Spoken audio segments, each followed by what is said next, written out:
नमस्कार दोस्तों, आप सुन रहे हैं डेली करंट अफेयर्स अपडेट 17 अगस्त 2022। मैं हूं आपकी आरजे प्रियंका और बिना किसी देरी के शुरू करते हैं हमारा आज का पहला डेली अपडेट, जिसका शीर्षक है योजनाएं और समितियां। सेबी ने विदेशी निवेश आकर्षित करने के लिए 15 सदस्यीय समिति का गठन किया। भारतीय प्रतिभूति और विनिमय बोर्ड सेबी ने देश में विदेशी प्रवाह को बढ़ावा देने के लिए विदेशी पोर्टफोलियो इन्वेस्टर्स एफपीआई के एक विशेषज्ञ समूह का गठन किया है। एफपीआई सलाहकार समिति एफएससी की अध्यक्षता पूर्व मुख्य आर्थिक सलाहकार केवी सुब्रमण्यम करेंगे और इसमें विदेशी बैंकों, स्टॉक एक्सचेंज डिपॉजिटरी और आरबीआई का प्रतिनिधित्व करने वाले 14 अन्य सदस्य शामिल होंगे। एफएससी को वित्तीय बाजारों में एफपीआई के निवेश और संचालन से संबंधित मुद्दों पर सलाह देने का काम सौंपा गया है, जिसमें भारत में एफपीआई द्वारा व्यापार करने में आसानी के उपाय भी शामिल हैं। आइए बढ़ते हैं अपने दूसरे डेली अपडेट की तरफ, जिसका शीर्षक है बैंकिंग। भारतीय रिजर्व बैंक ने स्पंदना स्फूर्ति फाइनेंशियल पर 2.33 करोड़ रुपए का मौद्रिक जुर्माना लगाया। आरबीआई ने एनबीएफसी पर 2.33 करोड़ रुपए का वित्तीय जुर्माना लगाया। आरबीआई का कहना है कि जोखिम मूल्यांकन रिपोर्ट, निरीक्षण रिपोर्ट और पर्यवेक्षी पत्रों की जांच से पता चला है कि एनबीएफसी के लिए क्रेडिट दिशा निर्देशों के मूल्य निर्धारण का पालन करने में विफल रहा है। कंपनी को एक नोटिस जारी किया गया था और उसकी प्रतिक्रिया प्राप्त करने के बाद आरबीआई इस निष्कर्ष पर पहुंचा कि गैर अनुपालन के आरोप की पुष्टि की गई और मौद्रिक दंड लगाना जरूरी है।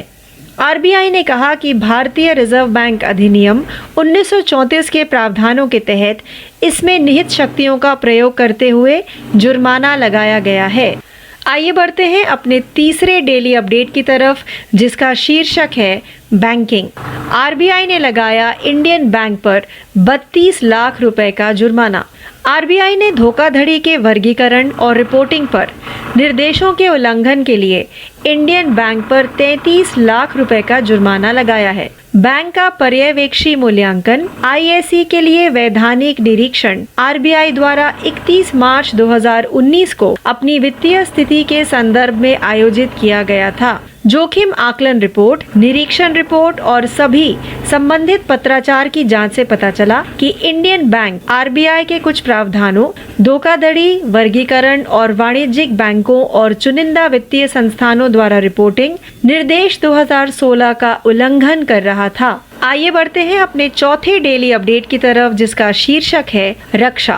भारतीय सेना ने ऑपरेशनल तैयारी का परीक्षण करने के लिए अखिल भारतीय ड्रिल स्काईलाइट आयोजित की। चीन के पास अंतरिक्ष, साइबर स्पेस और इलेक्ट्रॉनिक युद्ध के लिए घातक हथियार विकसित करने के साथ सेना ने हमले की स्थिति में अपने हाईटेक उपग्रह संचार प्रणालियों के परिचालन तत्परता और मजबूती का परीक्षण करने के लिए स्काईलाइट नामक एक प्रमुख अखिल भारतीय अभ्यास किया है।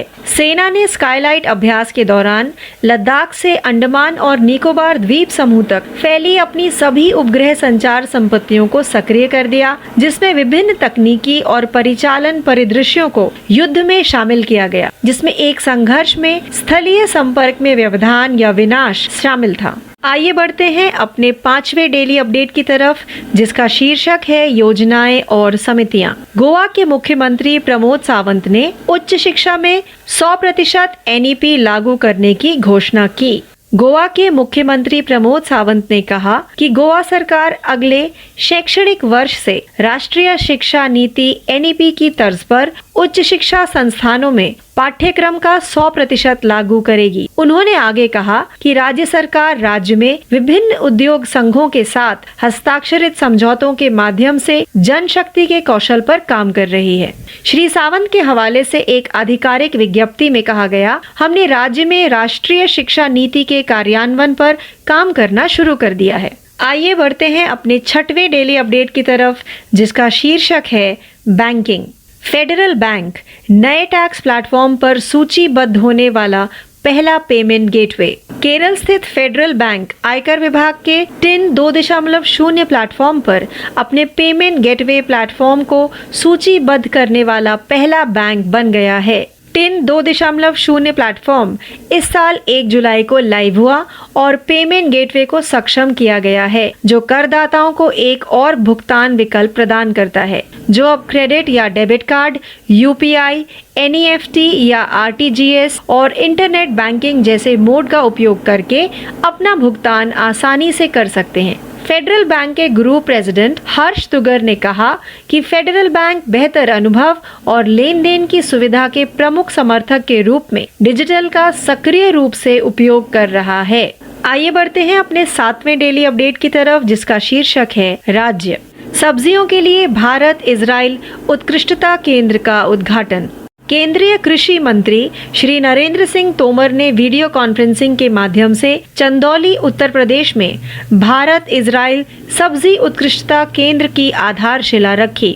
इस अवसर पर बोलते हुए श्री तोमर ने कहा कि केंद्र और राज्य सरकारें कृषि के उन्नयन के लिए चौतरफा काम कर रही हैं। श्री तोमर ने कहा कि यह केंद्र राज्य सरकार के प्रयासों का परिणाम है। इसकी स्थापना जिले के विकास में अहम भूमिका निभाएगी। साथ ही बिहार सीमा से सटे जिलों में भी कृषि के क्षेत्र में यह एक क्रांतिकारी कदम साबित होगा।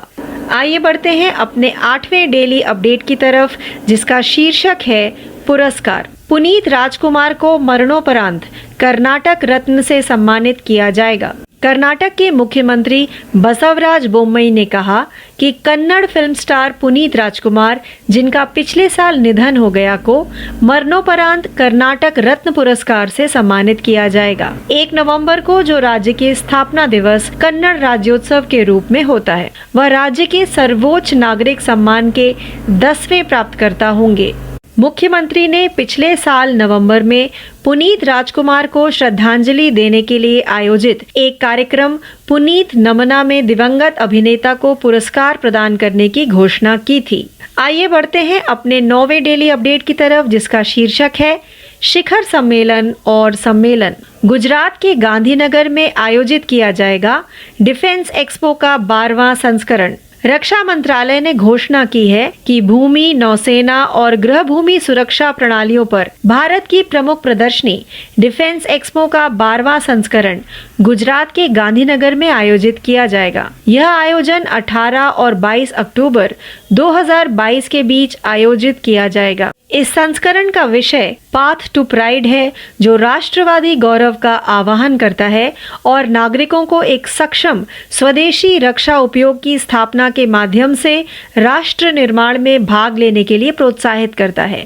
यह प्रदर्शनी प्रधानमंत्री नरेंद्र मोदी के रक्षा क्षेत्र में आत्मनिर्भरता हासिल करने और 2025 तक $5 अरब का निर्यात हासिल करने के दृष्टिकोण के अनुरूप है। आइए बढ़ते हैं अपने 10वें व अंतिम डेली अपडेट की तरफ, जिसका शीर्षक है समझौता।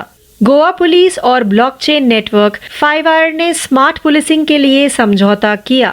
गोवा पुलिस ने घोषणा की है कि उसने डिजिटल होने के लिए रिबंदर में अपने अपराध शाखा कार्यालय में 5वीं पीढ़ी की ब्लॉकचेन नेटवर्क कंपनी 5Wire के साथ एक समझौता ज्ञापन MOU पर हस्ताक्षर किए हैं। गोवा पुलिस की ओर से भारतीय पुलिस सेवा IPS पुलिस अधीक्षक SP अपराध निधि वल्सन और 5Wire के संस्थापक और CEO प्रतीक गौरी ने समझौता ज्ञापन पर हस्ताक्षर किए। इस सहयोग के माध्यम से समझौता ज्ञापन का उद्देश्य पुलिसिंग में पारदर्शिता और दक्षता में सुधार के लिए एक स्मार्ट पुलिसिंग समाधान को लागू करने के लिए 5Wire और गोवा पुलिस के बीच एक सार्वजनिक निजी भागीदारी बनाना है। तो इस अपडेट के साथ ही हमारा आज का कार्यक्रम डेली करंट अफेयर्स अपडेट 17 अगस्त 2022 यही समाप्त होता है। ज्यादा जानकारी के लिए जुड़े रहिए। मैं हूं आपकी RJ प्रियंका। धन्यवाद।